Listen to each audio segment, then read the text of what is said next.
Merek's Market is a chaotic crafting game. Yeah, think Overcooked, except it's not exactly like that. It's a little different. The game is very silly with some preposterous voice acting. They use a lot of puns if you're into that kind of thing. I must mention how many mechanics are in this game. Maybe too many, maybe not. I will show them all off very soon. But Merek's Market came out about a year ago and I sat on it. I'm a little ashamed. It's something that's different. It's a genre of game we don't normally see, and it's something I wanted to show off to anybody that would watch this video. So let's jump into the basics so you can get a quick handle on what you'll mostly be doing in the game.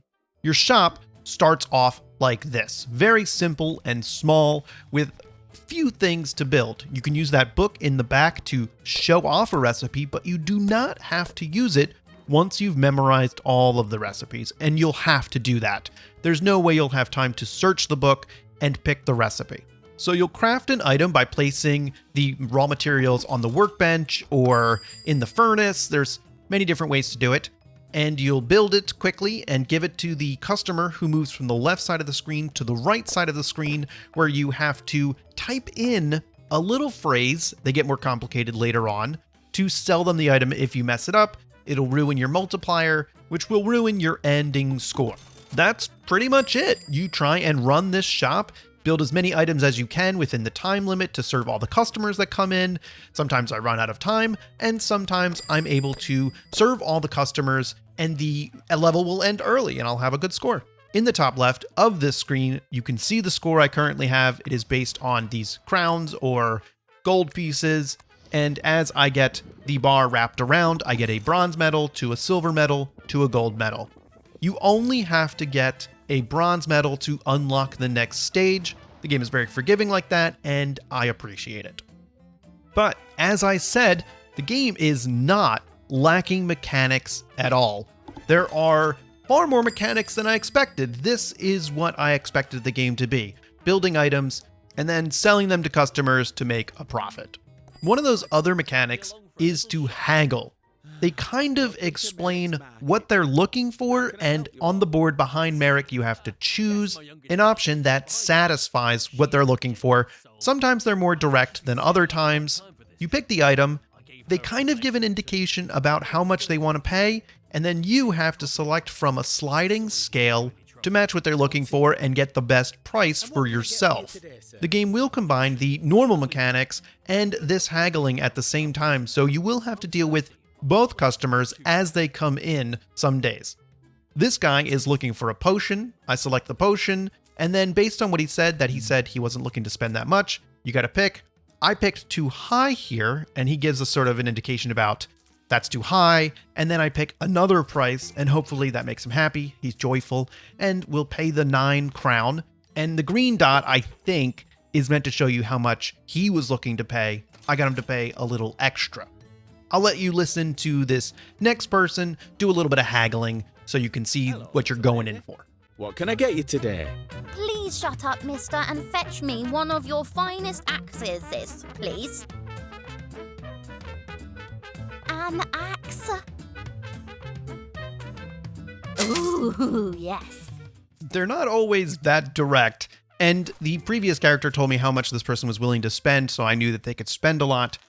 I probably could have picked higher, I don't even know. Anyway, moving on to other mechanics in Merek's Market, and this is a boss. This guy came in, said he wanted me to build him a statue.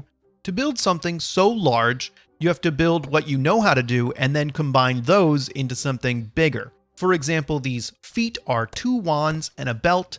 Don't ask me how that works. It's just the way it is, and we're going to go with it. You put them on the workbench and it combines into feet when you're done. Yes, regular customers will come in during this time. So you run over where the statue is going to be built entirely, and you have to play another mechanical mini game, and it's Simon Says, to actually move this crane to put everything onto this pedestal for the statue. Like I said, this game is mechanics on top of mechanics on top of more mechanics. I can't believe how many different mechanics they put into this game. It's great because the game's always changing what you're doing and it keeps it interesting and exciting. But all the mechanics are very shallow, so you're not really getting a thinking game. It's really how fast you can play it and how much you can memorize it. So you play through Merek's Market in a campaign style where you're moving from one day to the next and it's progressing through. There's a lot of voice acting in the game with your friends come in. Tess here gives you new recipes and there are the puns and the writing is unique.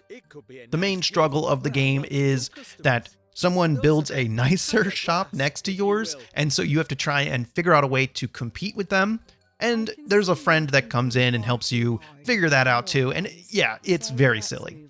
Here's the second version of your shop. It has more stations, more things to build, more recipes. The game gets more complicated, and here is where it really starts to pick up and become more difficult. The beginning of the game is perhaps too easy, and I was getting a little bored. I'm glad it finally moved up into this bigger shop, but this bigger shop is a lot more complicated, and as I said, those paying words at the end that you have to type get a lot longer.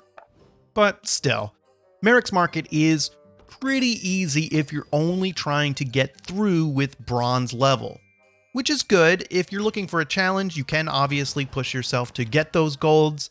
The game is still fun without doing that, and you can still find a very challenging and hectic experience even if you're only going for those bronze. Customers will get mad if they wait too long and leave, but the bronze is fairly easy to get. Keep in mind, as I said earlier, the mechanics are simplistic, and so there's not a lot of planning you can do. In fact, the game gives you this bar at the bottom where you can see exactly what customers are going to want when they come in, and you just have to build it. The crafting does become a little tedious though because it's so basic. However, I look forward to those bosses and other parts of the game as well. What I should mention is that there's also a co-op mode that I did not get to try, but it's quite different from this type of gameplay. I regret not getting the opportunity to try it out, but there's enough here in this single player game to consider it a worthy purchase even if you're only buying it for that. Overall, Merek's Market is pretty fun, and even though there are some rough spots, it's crammed full of mechanics and keeps it pretty interesting. I think a lot of people are really going to enjoy the asinine story, the voice acting, and every little piece of this that just points out how silly everything is in this game. If this crafting part looks like it's not going to get boring for you, because there's a lot of it, then Merek's Market is definitely something you should be checking out. I'm very surprised the game didn't get more traction considering there's really a market for this, as Overcooked has shown, and providing a single player experience with that is something that I'm sure a lot of people are looking for. Now, what's good to know is that this video is over. However, there's a large back catalog of other indie games you should absolutely check out. Hit subscribe. See you later.